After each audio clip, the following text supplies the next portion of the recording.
हरे कृष्ण। आप सबका बहुत बहुत स्वागत है आज के इस श्रीमद् भगवत गीता यथारूप के अध्ययन शिविर में। और जैसा कि आप जानते हैं, हम श्रीमद् भगवत गीता यथारूप का सम्मिलित रूप से अध्ययन कर रहे हैं। तो प्रारंभ करते हैं सबसे पहले मंगलाचरण से।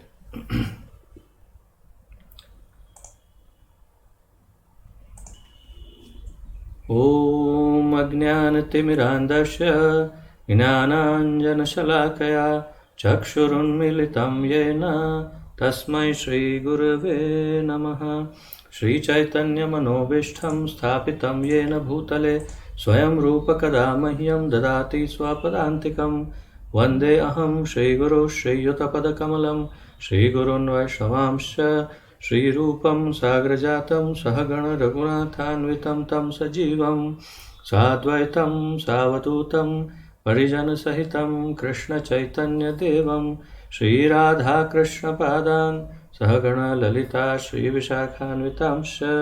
हे कृष्ण करुणा सिन्धो दीनबन्धो जगत्पते गोपेश गोपिकान्त राधाकान्त नमोऽस्तुते। तप्त कांचन गौरांगी राधे वृंदावनेश्वरी वृषभानुसुते देवी प्रणमामि हरिप्रिये। वाञ्छाकल्पतरुभ्यश्च कृपा सिन्धुभ्य एव च पतितानां पावनेभ्यो वैष्णवेभ्यो नमो नमः। अनंत कोटि वैष्णववृंद की जय। नमः ओं विष्णुपादाय कृष्णप्रेष्ठाय भूतले श्रीमते जयपताका स्वामिन् इति नामिने। नमो आचार्यपादाय निताय कृपाप्रदायने गौरकथाधामदाय नगरग्रामतारिणे। नमः ओं विष्णुपादाय कृष्णप्रेष्ठाय भूतले श्रीमते भक्तिवेदान्त स्वामिन् इति नामिने। नमस्ते सारस्वते देवे गौरवाणी प्रचारिणे निर्विशेषशून्यवादी पाश्चात्यदेशतारिणे। जय श्री कृष्ण चैतन्य प्रभु नित्यानंद श्री अद्वैत गदाधर श्रीवासादि गौर भक्त वृंद। हरे कृष्ण कृष्ण कृष्ण हरे हरे, हरे राम राम राम हरे हरे। हरे कृष्ण कृष्ण कृष्ण हरे हरे, हरे राम राम राम हरे हरे। हरे कृष्ण कृष्ण कृष्ण हरे हरे, हरे राम राम राम हरे हरे।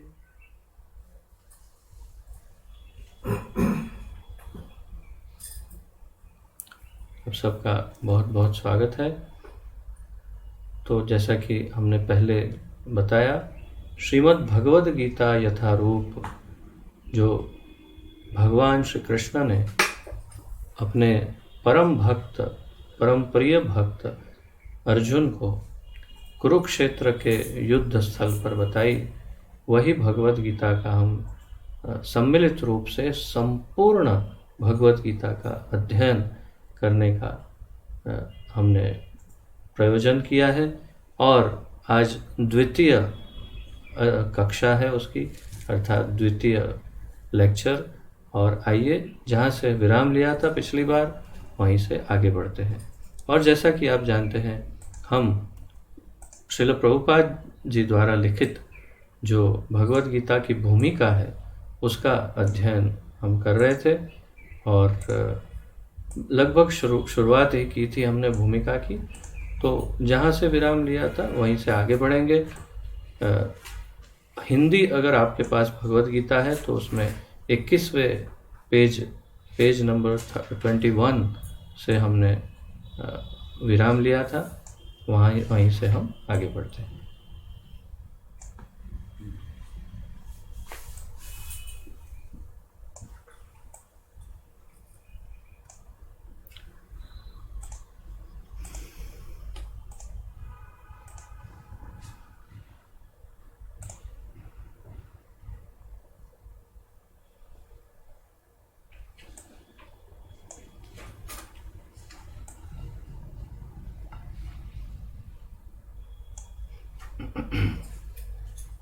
तो अंत में हमने ये वाक्य देखा जिसमें प्रभुपाद जी लिखते हैं, अतएव भगवद गीता हमें भगवान ने जैसे बताई है वैसी ही स्वीकार करनी चाहिए। भगवद गीता हमें वैसे ही स्वीकार करनी चाहिए जैसे भगवान ने बताई है।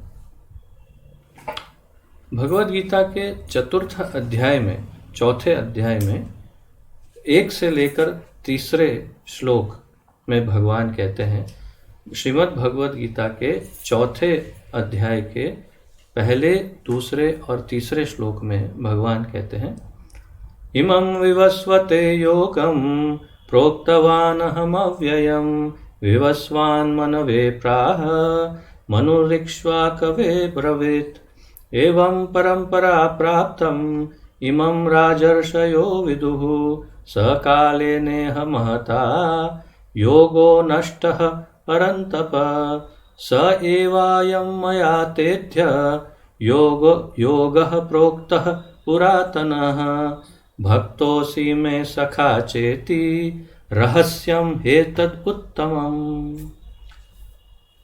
तो हम क्योंकि भगवत गीता के श्लोकों का अध्ययन नहीं कर रहे, इसलिए अत्यंत इसकी अधिक गहराई में न जाते हुए जैसे प्रभुपाद जी हमें बता रहे हैं वैसे वैसे हम इसका अध्ययन करते जाएंगे। तो प्रभुपाद जी कहते हैं यहाँ पर भगवान अर्जुन को सूचित करते हैं कि भगवत गीता की यह योग पद्धति सर्वप्रथम सूर्य देव को बताई गई। सूर्य देव ने इसे मनु को बताया और मनु ने इसे इक्ष्वाकु को बताया।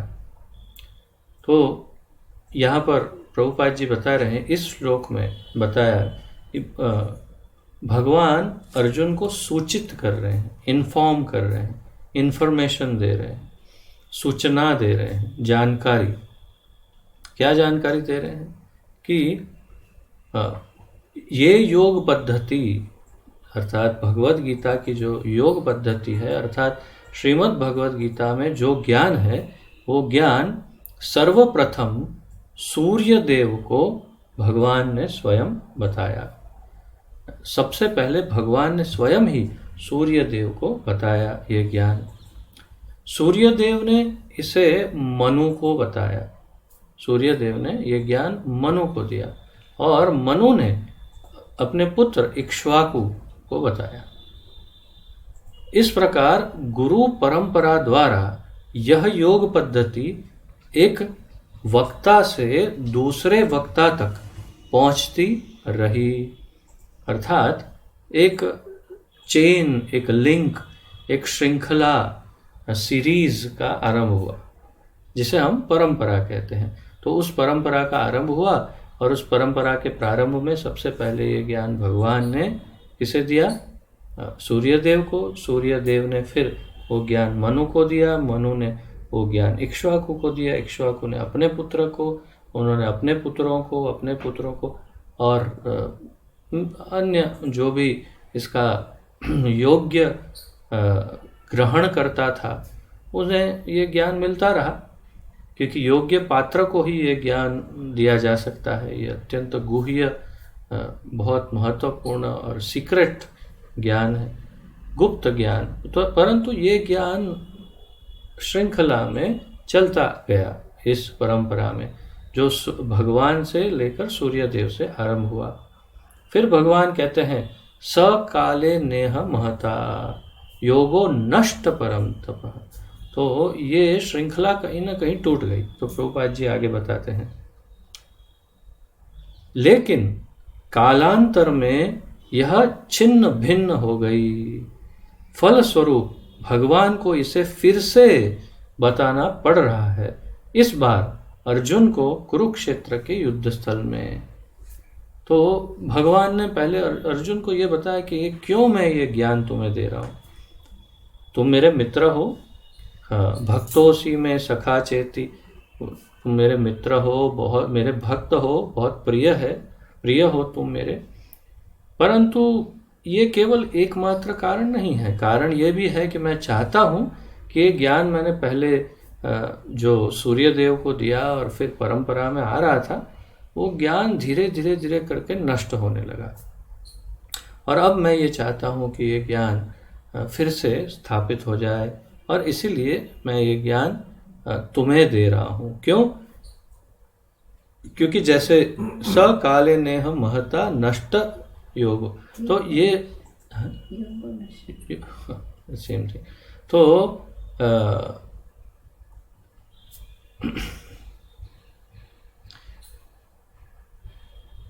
तो ऐसा है कि ये परंपरा में ये जो ज्ञान आ रहा था, वो ज्ञान कालांतर के अंदर धीरे धीरे धीरे स्टेप बाय स्टेप कोई एक ऐसा समय आया जब कोई योग्य ग्रहणकर्ता प्राप्त नहीं हुआ। या तो फिर ऐसा कुछ हुआ कि गुरु अपने शिष्य को ये ज्ञान देना सोच ही रहे थे, और या तो शिष्य नहीं रहे या गुरु नहीं रहे। कुछ ऐसा हो गया कि बीच में से अचानक ये ज्ञान जो है समाप्त हो गया। इसका एक अर्थ और भी स्पष्ट हो रहा है, एकदम स्पष्ट। क्या स्पष्ट हो रहा है ज्ञान, ये अर्थ कि उस समय कहीं भी कुछ भी लिखा नहीं जा रहा था। तो हम आगे आप लोग जब एडवांसमेंट करेंगे या हमारे अन्य क्लास को अगर आप सुन रहे हो तो आपने सुना होगा, जो अगर मेरे दूसरे क्लास अटेंड करते हैं तो उनके लिए ये नई बात नहीं है कि श्रुति और स्मृति और श्रवण, तो श्रुति के द्वारा ज्ञान को प्राप्त करना था। आरोहण विधि और अवरोहण विधि, हमने दो विधियां देखी थी, असेंडिंग या डिसेंडिंग, अर्थात ऊपर से नीचे आता हुआ ज्ञान, और वो भी श्रुति के माध्यम से आता था। अर्थात कि पहले पूरा ज्ञान गुरु शिष्य को कहते थे और शिष्य सुनते थे, और एक बार सुनने पर संपूर्ण ज्ञान अक्षरशः एक एक श्लोक के साथ, एक एक मात्रा के साथ संपूर्ण रूप से वैसे के वैसा याद रह जाता था। ऐसी याददाश्त, ऐसी याद शक्ति, ऐसी मेमोरी पूर्व काल में मनुष्य के पास थी। इस युग में मनुष्य के पास ऐसी मेमोरी नहीं, इसलिए उसे हार्ड डिस्क की आवश्यकता पड़ती है, मेमोरी ड्राइव, फ्लैश ड्राइव, जिसमें वो सब स्टोर करता है, क्योंकि उसके पास उसकी हार्ड डिस्क खराब हो गई, अब मेमोरी स्टोर नहीं होती। परंतु पूर्व काल में बुक्स की आवश्यकता ही नहीं थी। केवल 6000 वर्ष पूर्व हमारे वेद व्यास भगवान ने लिखना आरंभ किया, क्योंकि उन्होंने, वो तो त्रिकालदर्शी हैं, भगवान के अवतार हैं, शक्ति आवेश अवतार। उन्होंने देखा कि कलयुग में अत्यंत मंद बुद्धि के लोग आएंगे, उनकी याददाश्त बहुत मंद होगी और उनको कुछ याद नहीं रहेगा, इसलिए अब ये समय ठीक है कि ये सारा ज्ञान मैं लिख दूं। तब 6000 वर्ष पूर्व वेद व्यास जी ने वेदों को लिखना आरंभ किया। सारे वेद, पुराण, उपनिषद सब लिखते गए। फिर महाभारत लिखा, ये महाभारत, और फिर श्रीमद् भागवत महापुराण सबसे मुख्य, वो उन्होंने लिखा। तो वेद व्यास जी को लिखना क्यों पड़ा 6000 वर्ष पूर्व? उससे पहले कहाँ गई बुक्स? तो उससे पहले बुक्स थी ही नहीं, क्योंकि बुक्स की आवश्यकता ही नहीं थी। कितना आश्चर्य है ना। अगर मैं आप लोगों को कहूँ, पूछूं कि आप अपना फ़ोन नंबर बताइए, तो आप में से 99.99% अपना नंबर तुरंत ऐसे ही बता देंगे। सबको स्मरण होता है, उसमें कौन सी बहुत बड़ी बात है, अपना नंबर याद नहीं होगा। परंतु यदि आपके 10 या 15 वर्ष पूर्व के फ़ोन नंबर को मैं पूछूं तो आपको तकलीफ होगी, आपको याद नहीं आएगा। आपका ही नंबर था, कई वर्षों तक वही नंबर रहा होगा, पहले, बहुत पहले अगर हो तो नंबर, जैसे लैंडलाइन नंबर या ऐसा कुछ, वो नहीं याद आएगा आपको जल्दी से। तो तात्पर्य ये है कि हमारे कलयुग का ये प्रॉब्लम है, हम सिर्फ फ़ोन नंबर, कुछ नाम, कभी कभी बर्थ डेट, ऐसे सब याद रख लेते हैं। परंतु अगर हमें कोई कहे कि आप महाभारत के 1 लाख श्लोक याद रखो, अरे भाई पहले हमको 1 लाख क्या 10 श्लोक तो याद करने दो, फिर हम 100 तक पहुँचेंगे। फिर 1000 का सोचेंगे। वो 700 श्लोक की तो भगवत गीता है। आप देखिए इस संसार में कितने ऐसे लोग हैं, आप ऐसे गिन सकते हैं ऐसे कि कितने लोग हैं जिन्हें भगवत गीता मेमोराइज्ड है, जबानी याद है। बहुत कम लोग। 700 श्लोक केवल। और पूर्व काल में पूरे के पूरे वेदों को, संपूर्ण वेद उपनिषद सब कुछ कंठस्थ सबको याद रहता था, वो भी केवल एक बार सुनने से, मात्र एक बार श्रवण करने से। तो ये कालांतर में ज्ञान नष्ट हो गया किसी प्रकार, और लिखा नहीं था, इसलिए जब गुरु शिष्य को बोल नहीं पाए या कुछ गड़बड़ हुई बीच में, वो लिंक ब्रेक हो गई और इसलिए लिखा नहीं था, तो ज्ञान समाप्त हो गया, लुप्त हो गया। इसलिए भगवान ने कहा कि अब मैं तुमको बताने आया हूँ फिर से अर्जुन, मैं तुमको वही ज्ञान फिर से आज दे रहा हूँ, जैसा था वैसा, एज इट इज। और इस बार हमारे वेद व्यास जी ये सब लिख देंगे, इसलिए प्रॉब्लम नहीं है। और फिर सबके पास भगवत गीता यथारूप कलयुग में आ जाएगी प्रभुपाद जी की, तो फिर प्रॉब्लम नहीं है। तो ये ज्ञान भगवान कृष्ण कालांतर में जो लुप्त हो गया, वो ज्ञान अर्जुन को दे रहे हैं। वे अर्जुन से कहते हैं कि मैं तुम्हें यह परम रहस्य इसीलिए प्रदान कर रहा हूं क्योंकि तुम मेरे भक्त तथा मित्र हो। भक्तोसी में सखा चेती, भगवान कह रहे हैं, तो तुम मेरे परम भक्त और मित्र हो। इसका तात्पर्य यह है कि भगवत गीता ऐसा ग्रंथ है जो विशेष रूप से भगवत भक्त के लिए है। तो ये प्रभुपाद जी का बहुत विशेष वाक्य है, महत्वपूर्ण टिप्पणी। कह रहे हैं कि भगवत गीता ऐसा ग्रंथ है जो विशेष रूप से भगवान के भक्तों के लिए है, भगवत भक्त के निमित्त है। प्रभुपाद जी कहते हैं भगवत भक्त के निमित्त है, अर्थात ये भगवान के भक्तों के लिए ही विशेष रूप से ये ज्ञान भगवान ने दिया है। जो उनके द्वेषी है उनके लिए ज्ञान की क्या आवश्यकता है।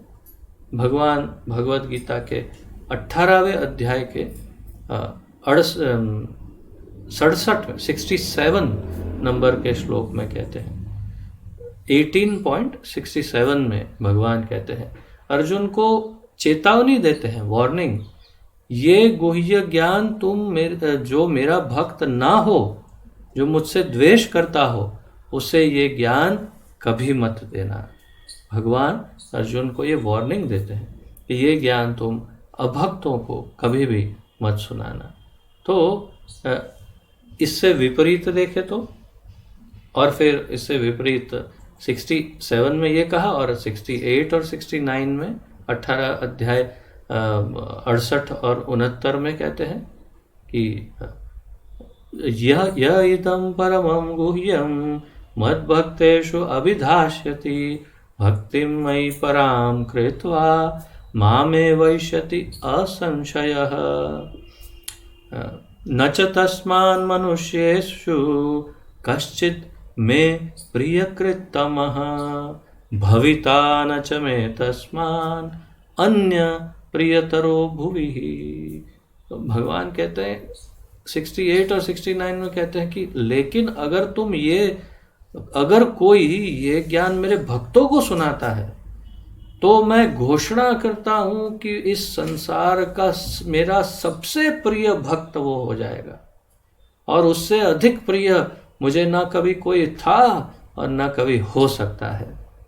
अगर ये भगवत गीता का ज्ञान यदि कोई मेरे भक्तों को सुनाता है तो वो मेरा सर्वाधिक प्रिय हो जाता है, और वो मामे वैष्यति असंशयः, तो मेरे पास अवश्य वो आ जाएगा, उसमें कोई संशय कोई शंका नहीं है, और वो मेरा सर्वाधिक प्रिय भक्त बन जाएगा। और इस भूमि पर और कोई उससे अधिक प्रिय नहीं हो है मेरा। तो बहुत बड़ी घोषणा कर रहे हैं भगवान, ये सामान्य बात नहीं है, इस पर बहुत गंभीरता से विचारने योग्य है। यदि हम अपनी मुक्ति के लिए, जीवन की तकलीफ़ों या कष्टों की से मुक्त होने के लिए, यदि हम भगवान की प्राप्ति के लिए, यदि हम भगवान के दर्शनों के लिए, यदि हम भगवान की कृपा प्राप्त करने के लिए अगर हम बहुत सीरियस हैं, अगर किसके लिए, यदि हम इन दुखों से भरा हुआ ये जो संसार है उससे मुक्त होने के लिए यदि हम बहुत सीरियस हैं, भगवान को प्राप्त करने के लिए सीरियस है, तो 18.68 और 69 ये हमारे लिए सूत्र है, कड़ी है, की है, चाबी है कि यदि हम ये भगवत गीता का ज्ञान अन्य भक्तों को सुनाते हैं तो हम भगवान के सर्वाधिक प्रिय स्वाभाविक रूप से हो जाते हैं और अवश्य ही भगवान हमें अपने पास पुनः ले जाते हैं। इसका प्रॉमिस कर रहे हैं इन दोनों श्लोकों में। तो ये हमें हमेशा स्मरण रखना चाहिए कि जहाँ जैसे चांस मिले भगवत गीता का ज्ञान या भगवान के विषय में दूसरों को बताना चाहिए, दूसरों को भक्त बनाने के लिए प्रयत्न करना चाहिए, सीरियस प्रयास, सीरियस प्रयत्न। तो आगे कहते हैं कि ये वास्तव में ये भक्तों के लिए ही ये ग्रंथ भगवान ने अर्जुन को ये ज्ञान दिया है। और कहते हैं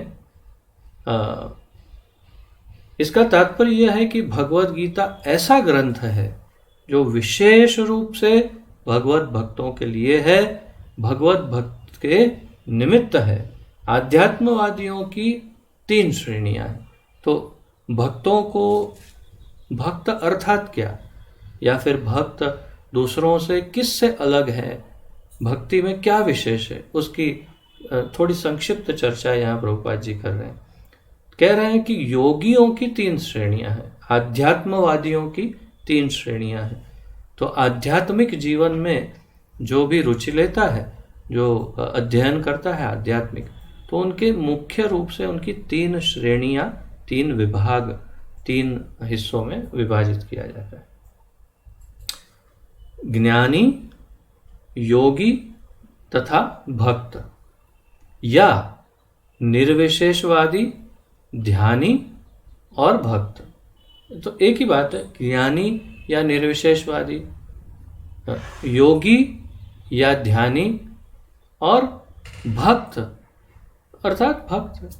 तो ये ज्ञानी जो ज्ञान मार्ग पर चलते हैं, अर्थात शास्त्रों का अध्ययन करते हैं, वेदों का, पुराण, उपनिषद आदि का, और शास्त्रों के अध्ययन से ज्ञान प्राप्त करके और फिर भगवान को समझने का प्रयास करते हैं, जीवन मुक्त होने का प्रयास करते हैं, मोक्ष प्राप्ति की कामना करते हैं।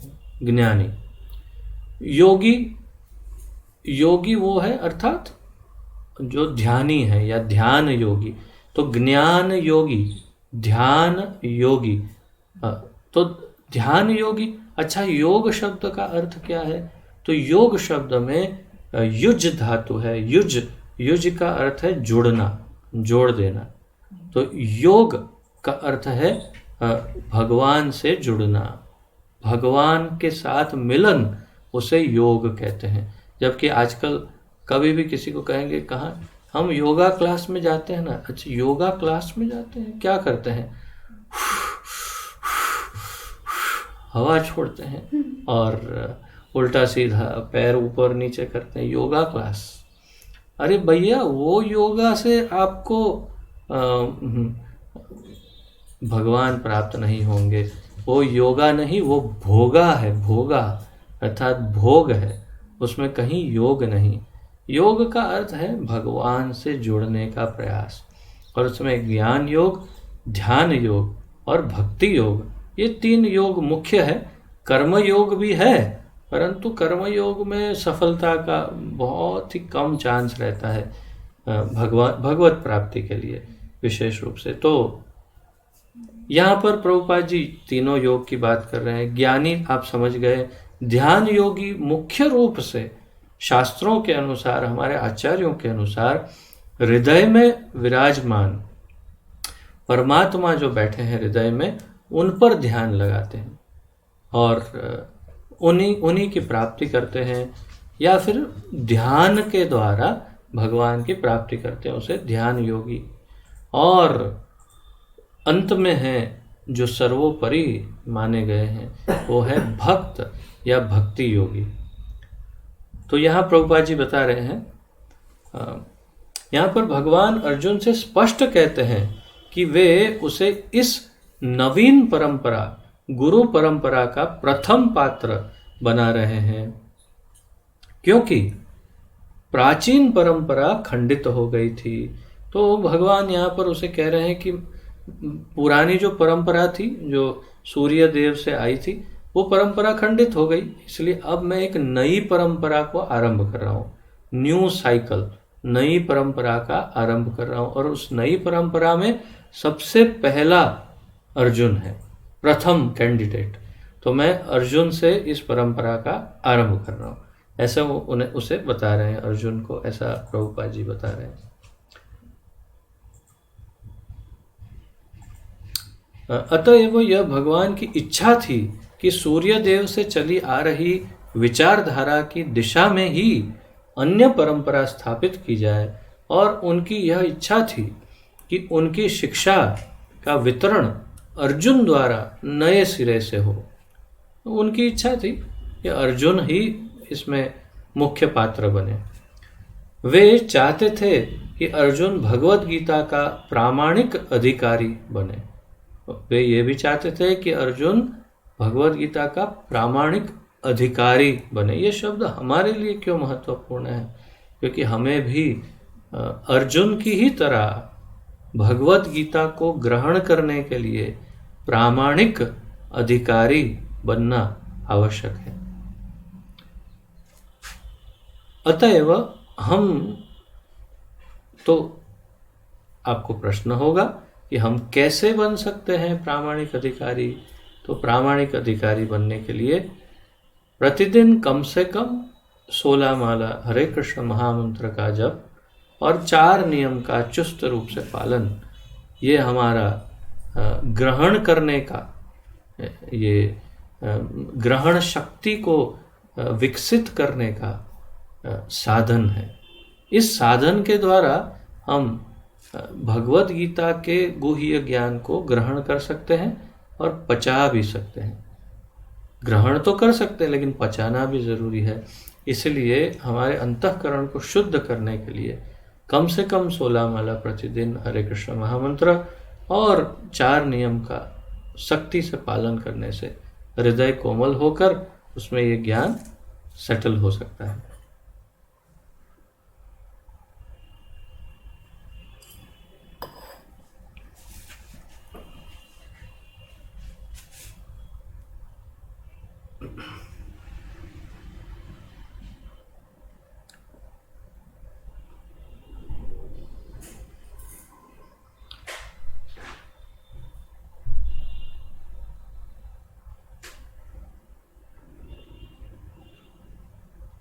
तो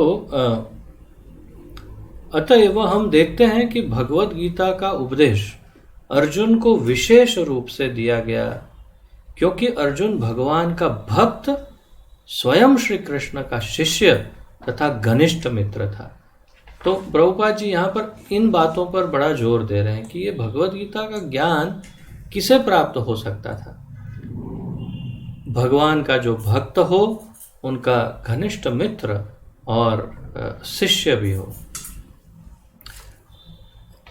अतएव जिस व्यक्ति में अर्जुन जैसे गुण पाए जाते हैं, वह भगवत गीता को सबसे अच्छी तरह से समझ सकता है। तो जिसमें अर्जुन जैसे गुण हो, वही इस भगवत गीता को समझ सकता है और पचा भी सकता है इस ज्ञान को।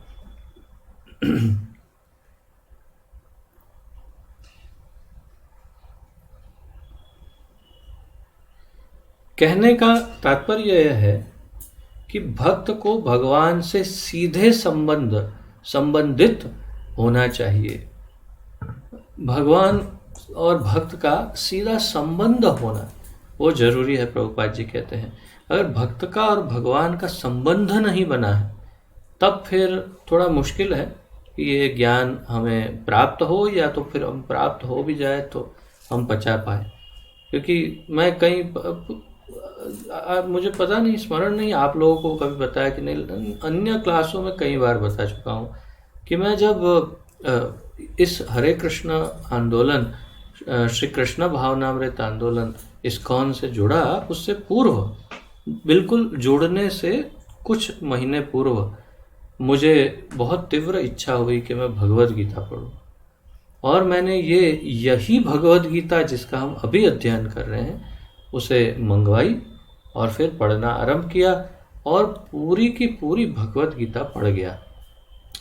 लेकिन यकीन मानिए एक एक अक्षर पूरी भगवद गीता पढ़ने के बाद मुझे लगा कि मैंने कुछ नहीं पढ़ा, मुझे कुछ समझ में नहीं आया।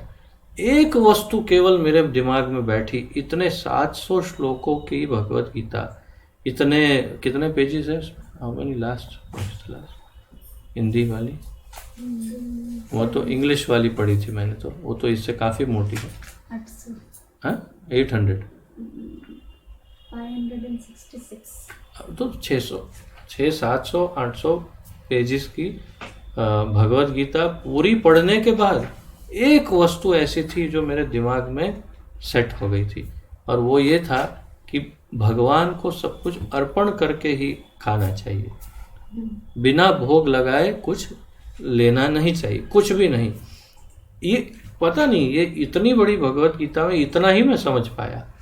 तो आप सोचिए कि उसका अर्थ ये बहुत स्पष्ट है कि मेरे अंदर पात्रता नहीं थी उस ज्ञान को पचाने की।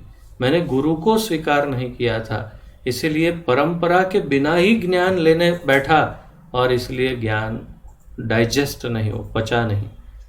और बैटरी चार्ज 70%, और बैटरी भी 70% ही हुई थी उस समय तक।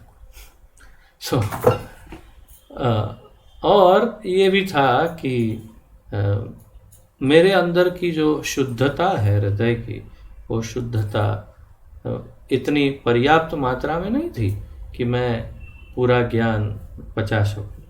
तो और फिर देखिए किस प्रकार मैंने पचाया था वो ज्ञान, उसका भी उदाहरण देता हूँ।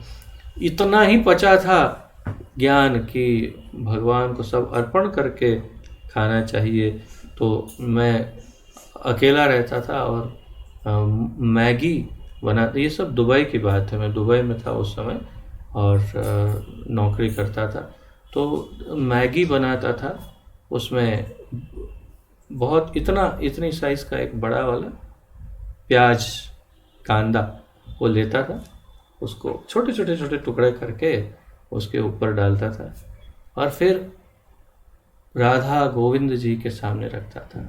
हे राधा गोविंद जी, मैंने पढ़ा है आपको अर्पण किए बिना कुछ नहीं खाना चाहिए, तो लीजिए गरम गरम मैगी विथ ऑनियन ग्रहण कीजिए। और फिर ना कोई मंत्र ना कुछ, बस इतना बोल करके मैं खाता था। मुझे पता है क्या रिएक्शन होता होगा भगवान का, ऐसे नाक बंद करके मुंह फेर के ऐसा करते होंगे, ये इसको कौन बुद्धि देगा। और फिर इसीलिए शायद भगवान ने जल्दी से जल्दी मुझे भक्तों से मिला दिया, और भक्तों ने सबसे पहले बताया प्याज लहसुन नहीं खाते। मैंने बोला हाँ भगवान को ऑफर, अरे नहीं करते, बहुत बड़ी भयानक भूल है। ओहो अच्छा। लेकिन ये तात्पर्य ये है कि भगवद गीता पढ़ के भी अधूरा ज्ञान मुझे प्राप्त हुआ और मैं भगवान को प्याज वाली मैगी ऑफर करता था। तो ये इसका अर्थ है न हृदय शुद्ध, न गुरु की कृपा, और न ग्रहण करने की शक्ति, और इसीलिए पचा नहीं पाया। तो क्या करना पड़ेगा?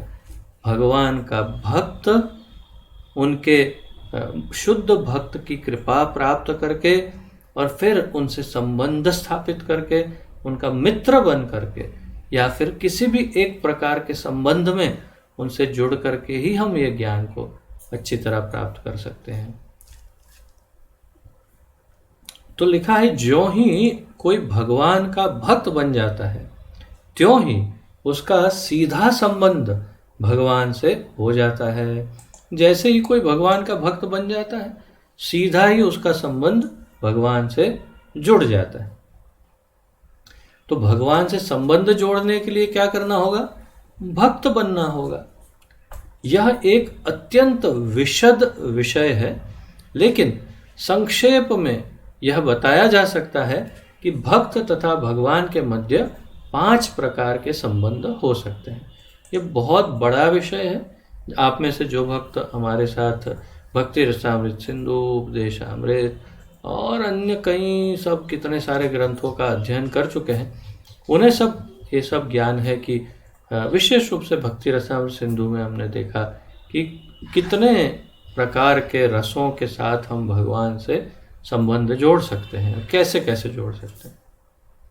परंतु प्रभुपाद जी यहाँ बता रहे हैं कि वो सब छोड़िए, अभी शॉर्ट में आप इतना सुनिए, क्योंकि नए नए भक्त सब जो जुड़ते हैं उनके लिए 5 प्रकार के मुख्य संबंध है जो भगवान से जुड़ सकते हैं। कौन से? 1, कोई निष्क्रिय अवस्था में भक्त हो सकता है।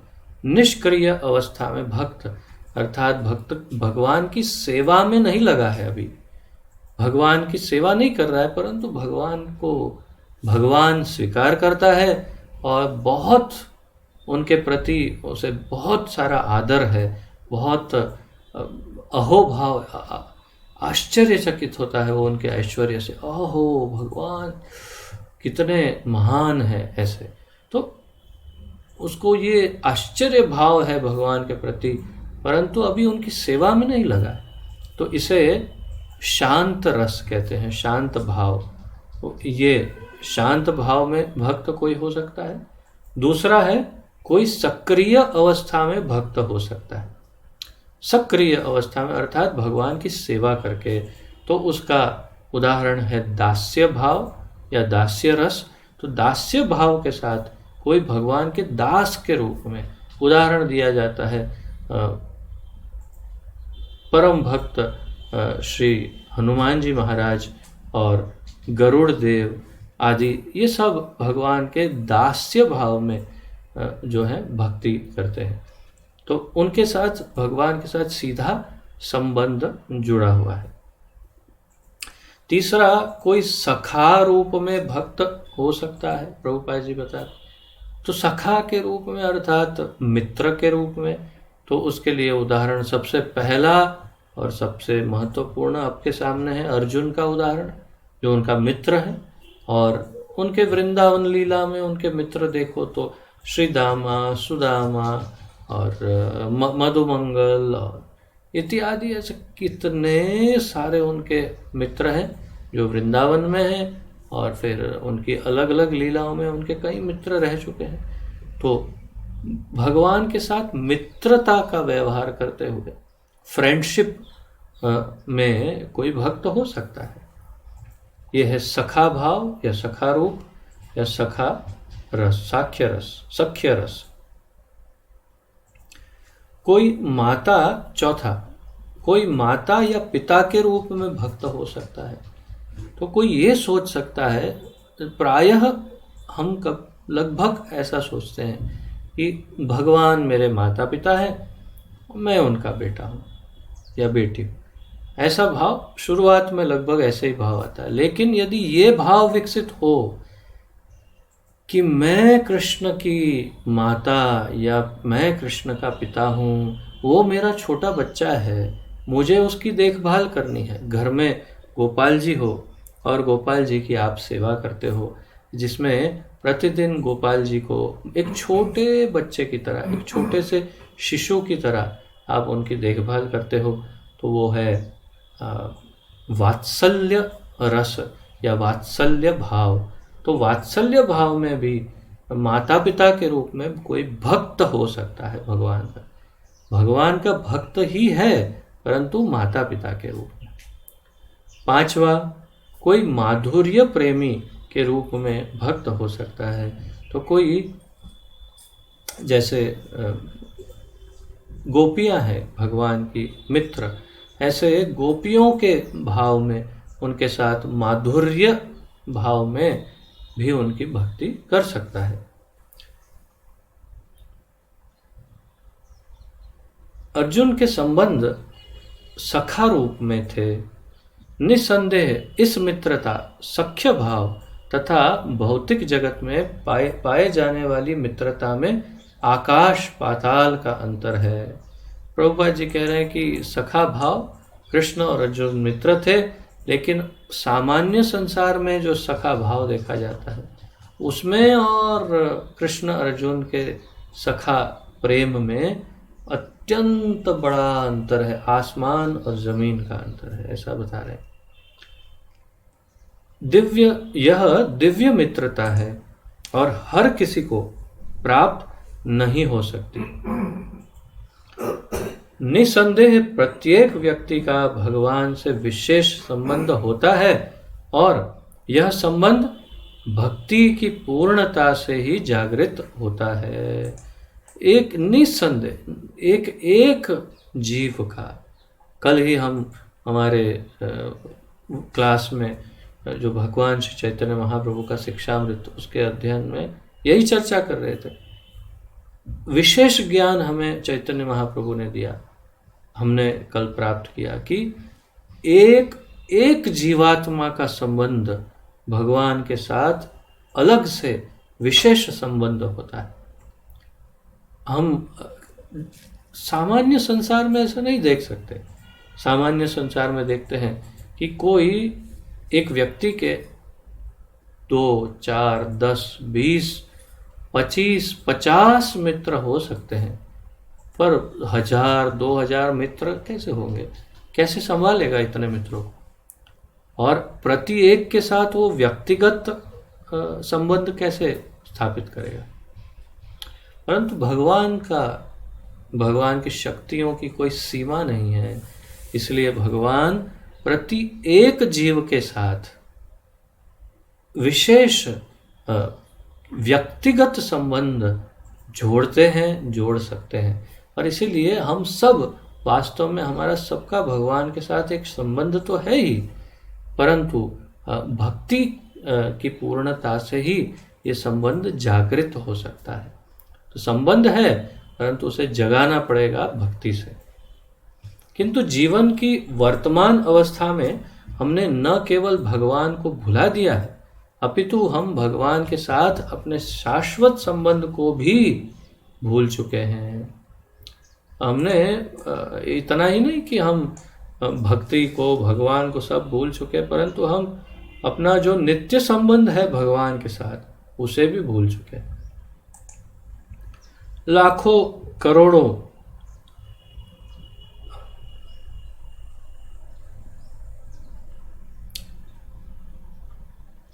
करोड़ों जीवों में से प्रत्येक जीव का भगवान के साथ शाश्वत विशिष्ट संबंध है।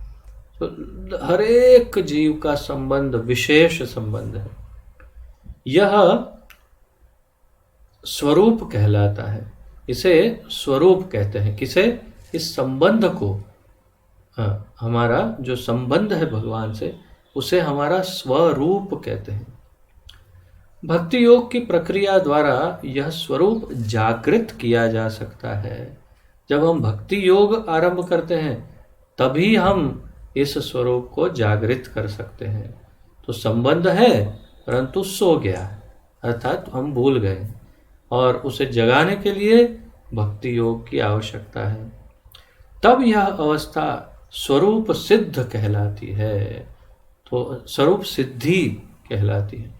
तो जब हम भक्ति योग से हम अपने संबंध को जगाते हैं, भगवान के साथ का हमारा जो संबंध है, जो हम खो गया संबंध, जो भूल गए, उस संबंध को जब भक्ति योग से जगाते हैं तो हम कह सकते हैं कि अब हमें स्वरूप सिद्धि हुई है। अर्थात अब हम सिद्ध हुए, अर्थात हम अपने मूल संबंध को अब याद रख पा रहे हैं भगवान के साथ, और अब हमारा संबंध वापस जुड़ गया भगवान के साथ। यह स्वरूप की स्वरूप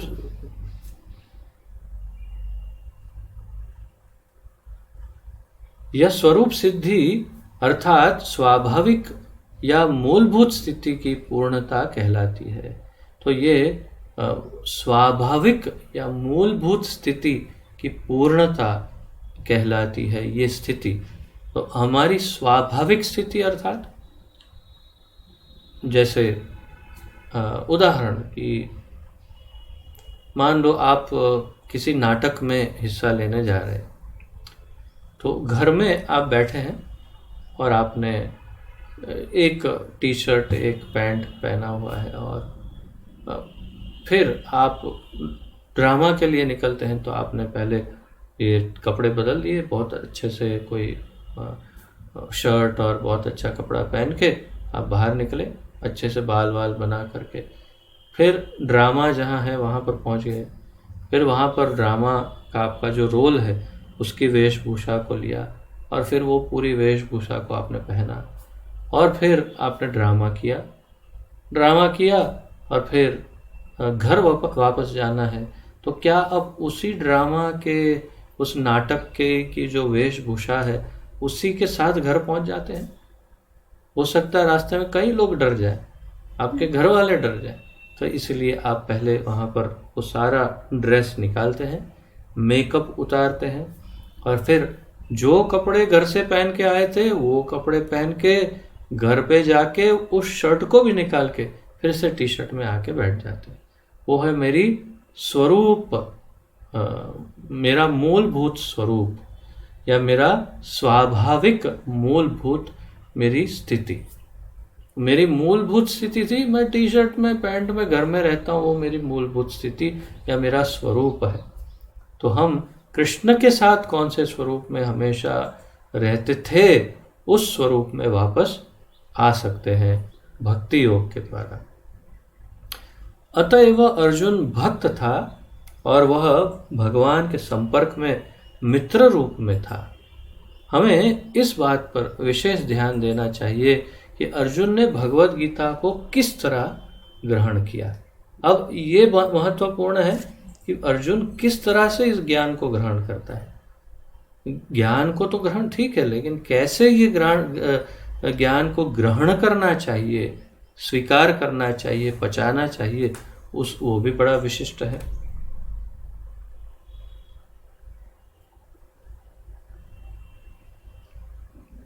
प्रभुपाद जी का कहने का तात्पर्य है कि कई यूनिवर्सिटियों में लोग भगवत गीता पर पीएचडी करते हैं, थीसिस लिखते हैं, रिसर्च करते हैं। कई यूनिवर्सिटियों में इस पर रिसर्च हो रहा है और लिखते हैं। कई ज्ञानी हैं, हम जानते हैं कैसे कैसे ज्ञान मार्गी लोग भगवत गीता ले करके अध्ययन करते हैं, दावा करते हैं हम, और जब हम चर्चा करते हैं तो यहाँ से वहाँ से गोलियाँ जैसे चला रहे बंदूक की वैसे धाई धाई श्लोक भी दो चार बोल देते हैं। परंतु क्या ये भगवत गीता सीखने या समझने की वास्तविक या प्रामाणिक प्रक्रिया है?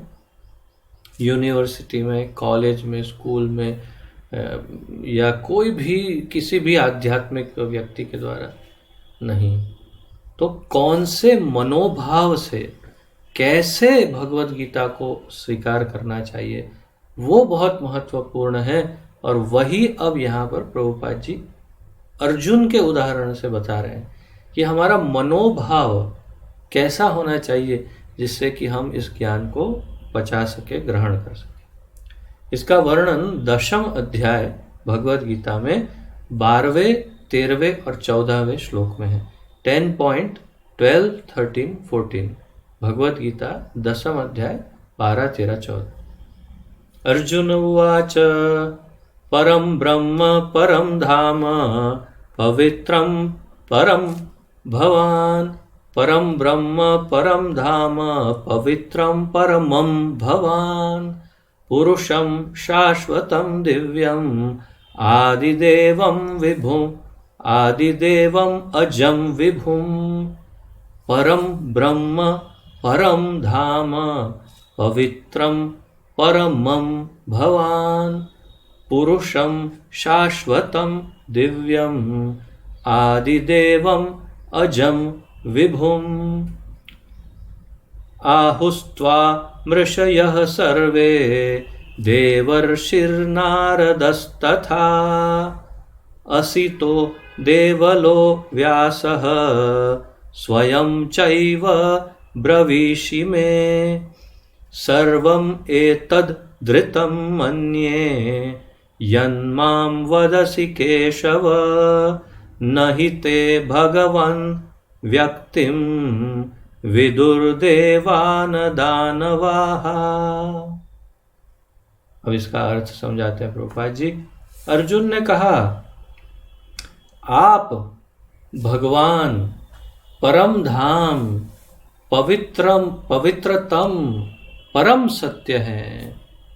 आप शाश्वत दिव्य आदि पुरुष अजन्मे तथा महानतम हैं। अर्जुन ने क्या कहा भगवान को? आप भगवान हैं। पहली बात, आप भगवान। फिर भी कोई नहीं समझे, भगवान किसी को भी कह दे सकते हैं। तो परम धाम अर्थात सभी जीवों के परम आश्रय, सभी जीवों का घर, जो अंतिम स्तर जहाँ पहुँचना है वो परम धाम आप हैं। पवित्रतम है, आपसे अधिक पवित्र और कुछ नहीं हो सकता। परम सत्य हैं आप, सत्य में भी परम सत्य कुछ अगर हो तो वो आप हैं। आप शाश्वत हैं अर्थात कोई ऐसा समय न था, न है और न हो सकता है जब आप नहीं हो। दिव्य, आप दिव्य हो, अत्यंत दिव्य। और आदि पुरुष, आप आदि पुरुष अर्थात आपसे पहले और कोई नहीं है। सब कोई आपके बाद ही है, सब कुछ आपके बाद ही उत्पन्न होता है, आपसे ही उत्पन्न होता है। आप आदि पुरुष हैं। अजन्मे अर्थात आपका जन्म नहीं हुआ, आप बाकी सब आपसे जन्म लेते हैं परंतु आपका कभी जन्म नहीं हुआ। तथा महानतम है, आपसे अधिक महान और कोई नहीं, सबसे अधिक महान आप ही है, महानतम। आगे कहते हैं, नारद, असित, देवल तथा व्यास जैसे समस्त महामुनि आपके विषय में इस सत्य की पुष्टि करते हैं। तो प्रमाण दे रहे हैं कौन? अर्जुन। अर्जुन प्रमाण दे रहे हैं कि मैं अकेला ऐसे नहीं कह रहा हूं। अगर मैं अकेला ये सब कहता, परम ब्रह्म परम धाम पवित्रम परमम भवान, तो पुरुषम शाश्वतम दिव्यम आदि देवम अजम विभु, ये सब अकेला मैं कहता तो कोई चैलेंज कर सकता था कि अरे अर्जुन तो मित्र है उनका, तो मित्र अपने सगे संबंधी मित्र जो भी हैं वो अपनों को बढ़ा चढ़ा के बोलते हैं। लेकिन नहीं, इस संसार के बहुत बड़े बड़े ऋषि मुनि, जो निष्पक्ष ऋषि मुनि हैं, जो किसी का पक्ष नहीं लेते, सत्य का ही पक्ष लेते हैं, ऐसे ऋषि मुनि भी यही कह रहे हैं जो मैं कह रहा हूँ। कौन कौन? तो नाम लिया, नारद मुनि, असित मुनि, देवल मुनि तथा व्यास देव जैसे समस्त महामुनि आपके विषय में इसी सत्य की पुष्टि करते हैं। और अब आप स्वयं मुझसे इसी की घोषणा कर रहे हैं। अब इस समय आप स्वयं भी मुझसे यही कह रहे हैं, आप भी मुझे वही कह रहे हैं जो मैं कह रहा हूं और जो ये सब ऋषि कह रहे हैं।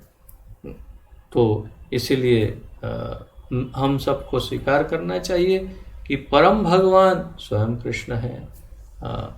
जैसे भगवान भगवद गीता में कहते हैं, व्हाट इज दैट श्लोक? मत्तः परतरं नान्यत् किंचित् अस्ति धनंजय, मयि सर्वम् इदं प्रोतं सूत्रे मणिगण इव। तो मत्तः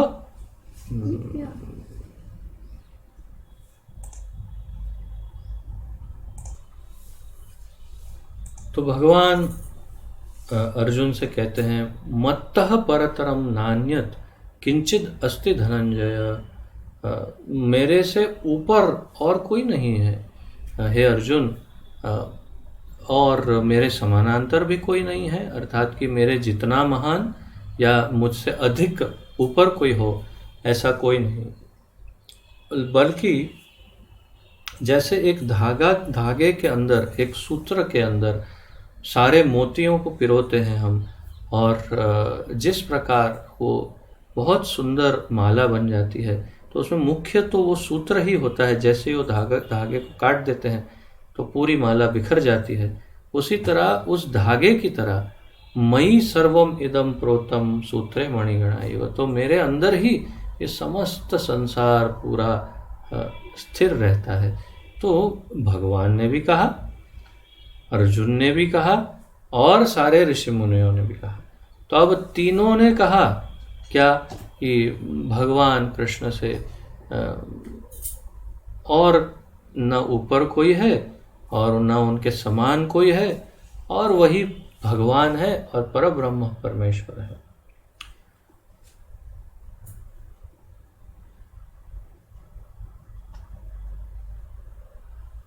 तो हे कृष्ण, आपने जो कुछ कहा है उसे पूर्ण रूप से मैं सत्य मानता हूँ। हे प्रभु, न तो देवता और न असुर ही आपके व्यक्तित्व को समझ सकते हैं। तो न देवता और न असुर कोई भी आपके व्यक्तित्व को समझ नहीं सकता। भगवान से भगवत गीता सुनने के बाद अर्जुन ने कृष्ण को परम ब्रह्म स्वीकार कर लिया। तो सबसे मुख्य बात क्या करना चाहते हैं प्रभुपाद जी? हम मनोभाव की बात कर रहे थे कि कौन से मनोभाव से हम भगवत गीता ग्रहण करेंगे तो अंदर आ जाएगी और स्थिर रहेगी। तो अर्जुन ने जिस भाव से भगवत गीता को सुना, उसी भाव से यदि हम भगवत गीता को सुनेंगे या ग्रहण करेंगे तो ही हम अर्जुन की तरह भगवत गीता से लाभान्वित, अर्थात लाभ, बेनिफिट प्राप्त कर सकेंगे, फायदा होगा। नहीं तो फायदा नहीं होगा। अगर हम अर्जुन की तरह नहीं सुनेंगे तो हमें भगवत गीता का कोई फायदा नहीं होगा। अर्जुन ने कैसे सुना? भगवान से भगवत गीता सुनने के बाद अर्जुन ने कृष्ण को परम ब्रह्म स्वीकार कर लिया और उसने स्पष्ट रूप से कह दिया, आपने सुना कि भगवान आप तो पर ब्रह्म परमेश्वर हो, आप परम धाम हो, आप ये हो, आप वो हो। तो उसने स्वीकार किया प्रत्येक जीव ब्रह्म है, लेकिन परम ब्रह्म, परम पुरुषोत्तम भगवान परम ब्रह्म है। तो परम पुरुषोत्तम भगवान कृष्ण परब्रह्म परमेश्वर या परम ब्रह्म है, और हम सब ब्रह्म हो सकते हैं। परम धाम का अर्थ है कि वे सब के परम आश्रय या धाम है। पवित्रम का अर्थ है कि वे शुद्ध हैं, भौतिक कल्मश से बेदाग हैं। पुरुषम का अर्थ है कि वे परम भोगता है। शाश्वतम अर्थात आदि या सनातन है। दिव्यम अर्थात दिव्य है। आदि देवम अर्थात भगवान है। और अजम, अजन्मा तथा विभुम अर्थात महानतम है। तो ये सब सारे शब्दों के अर्थ प्रभुपाद जी समझा रहे हैं। तो अर्जुन इस प्रकार भगवान को स्वीकार करता है, तभी उस भगवत गीता के ज्ञान को पचा सकता है। हमें भी अर्जुन की ही तरह कृष्ण को इस तरह स्वीकार करना होगा, तभी हम इस भगवत गीता के ज्ञान का स्वीकार कर सकें। कोई यह सोच सकता है कि चूंकि कृष्ण अर्जुन के मित्र थे, अतएव अर्जुन यह सब चाटुकारिता के रूप में कह रहा था। तो अर्थात चाटुकारिता अर्थात एक मित्र अपने मित्र को मक्खन मारता है, कुछ उसकी चापलूसी करता है। आप कहते हैं ना बटर पॉलिश करना, मक्खन मारना, तो वो बटर पॉलिश कर रहा हो सकता है, मक्खन मार रहा है, चापलूसी कर रहा है, ऐसा हो सकता है, खुशामद कर रहा हो। परंतु प्रभुपाद जी क्या कह रहे हैं कि अर्जुन ये सब चाटुकारिता के रूप में कह रहा था, ऐसा हम सोच सकते हैं। लेकिन अर्जुन भगवत गीता के पाठकों के मन से इस प्रकार के संदेह को दूर करने के लिए अगले श्लोक में इस प्रशंसा की पुष्टि करता है। तो पहले वो सब कहता है आप ये हो, आप वो हो, और फिर वो बाद में क्या कहता है, जब वह कहता है कि कृष्ण को मैं नहीं, कृष्ण को सिर्फ मैं ही नहीं अपितु नारद, असित, देवल तथा व्यासदेव जैसे महापुरुष या महामुनि भी भगवान स्वीकार करते हैं। ये सब महापुरुष हैं तो समस्त आचार्यों द्वारा स्वीकृत वैदिक ज्ञान का वितरण प्रचार करते हैं। अतएव अर्जुन श्री कृष्ण से कहता है कि वे जो कुछ भी कहते हैं उसे वह पूर्ण सत्य मानता है। भगवान ने कहा कि मैं मत्तः परतरम नान्यत, तो अर्जुन ने कहा ठीक है, मैंने स्वीकार कर लिया। क्यों? न मे विदु सुरगणा प्रभवम न महर्षयो अहम आदिर ही देवानाम महर्षिणाम च सर्वशः।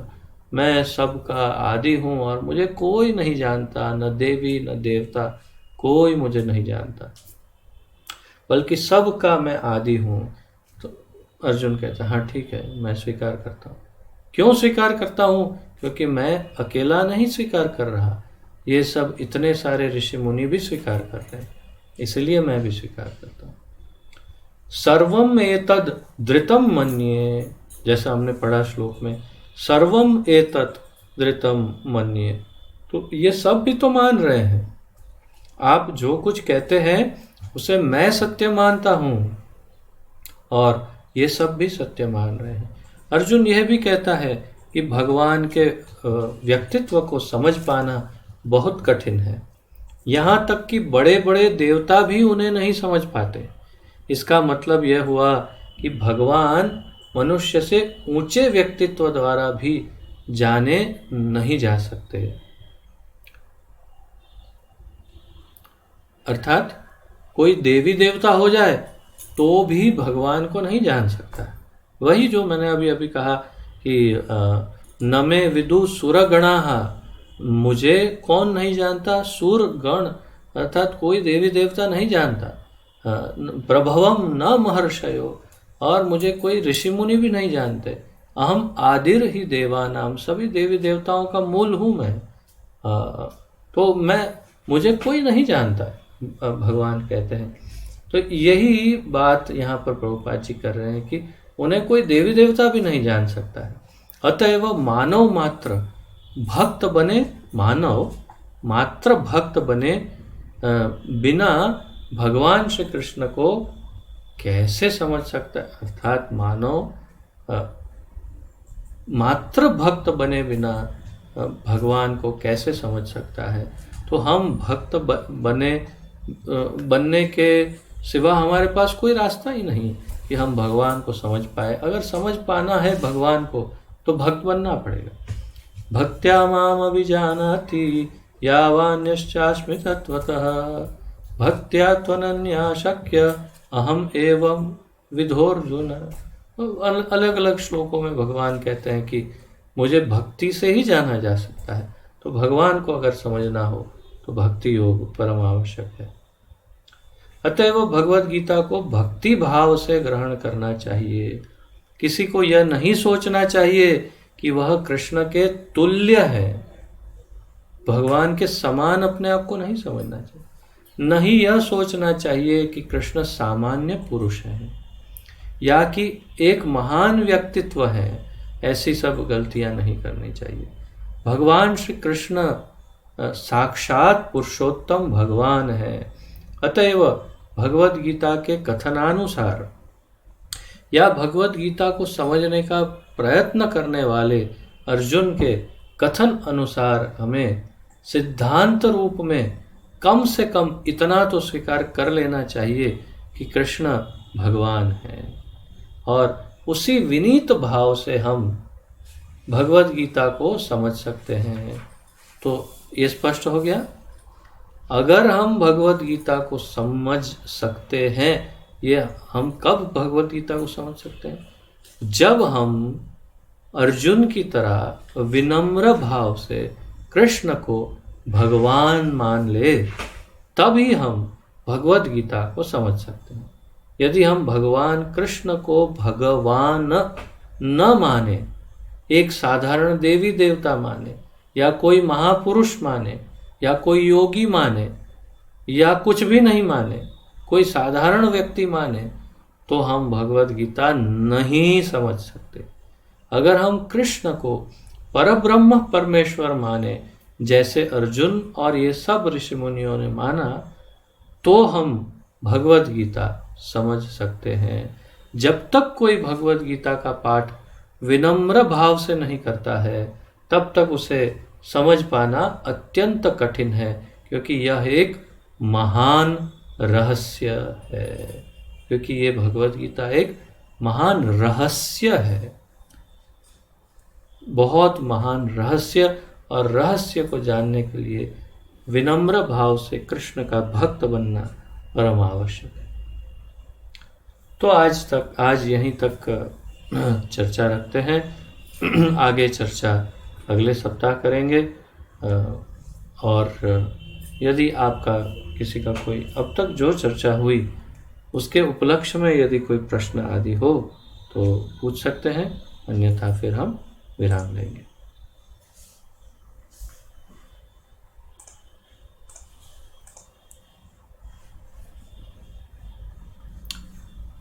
किसी का कोई प्रश्न है?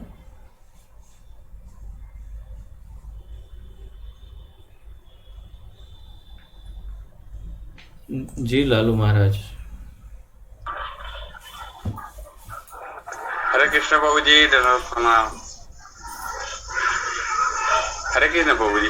बाबू जी, आपने जैसे गोपाल को जैसा आपने पुत्र रूप में सेवा करना है, तो इधर राधा माधव का भी मेरे घर पे फोटो है, तो दोनों को कैसे करूं? इसको अगर पुत्र रूप में अगर सेवा करता हूं तो राधा माधव को तो भगवान के हिसाब से सेवा करता हूं, तो इसमें कोई अपराध होता है?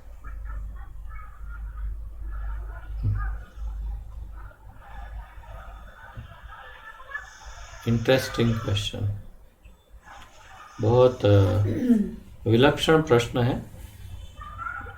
अपराध का तो प्रश्न ही नहीं उठता। जहाँ प्रेम है वहाँ अपराध तो प्रश्न ही नहीं। भगवान केवल प्रेम के भूखे हैं, उन्हें केवल प्रेम ही चाहिए। इसलिए यदि आप विविध प्रेम से उन्हें भजते हैं तो वो दोनों ही प्रेम को स्वीकार करते हैं।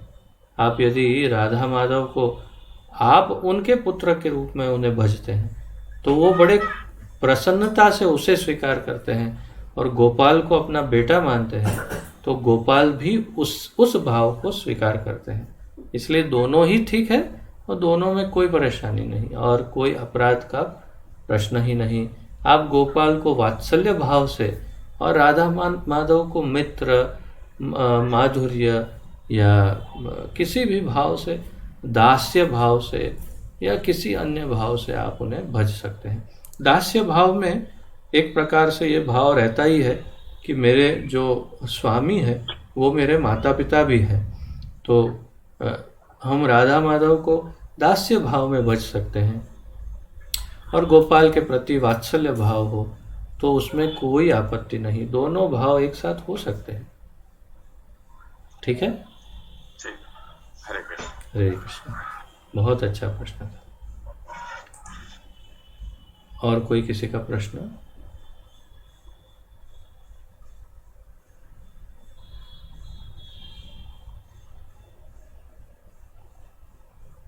ठीक है, तो यदि कोई प्रश्न ना हो तो प्रणति निवेदन करके विराम लेते हैं और फिर अगले सप्ताह फिर आगे बढ़ेंगे।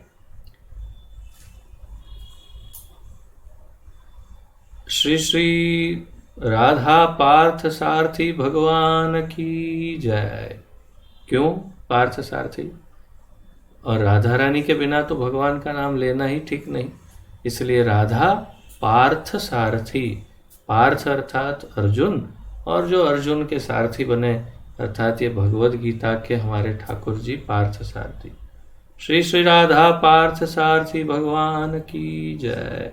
पतित पावन अभय चरणारविंद भक्ति वेदांत स्वामी श्रील प्रभुपाद की जय। पतित पावन गुरुदेव की जय। निताय गौर प्रेमानंदे। हरि हरि बोल। आप सबको दंडवत प्रणाम। आप सबका बहुत बहुत धन्यवाद। हरे कृष्ण।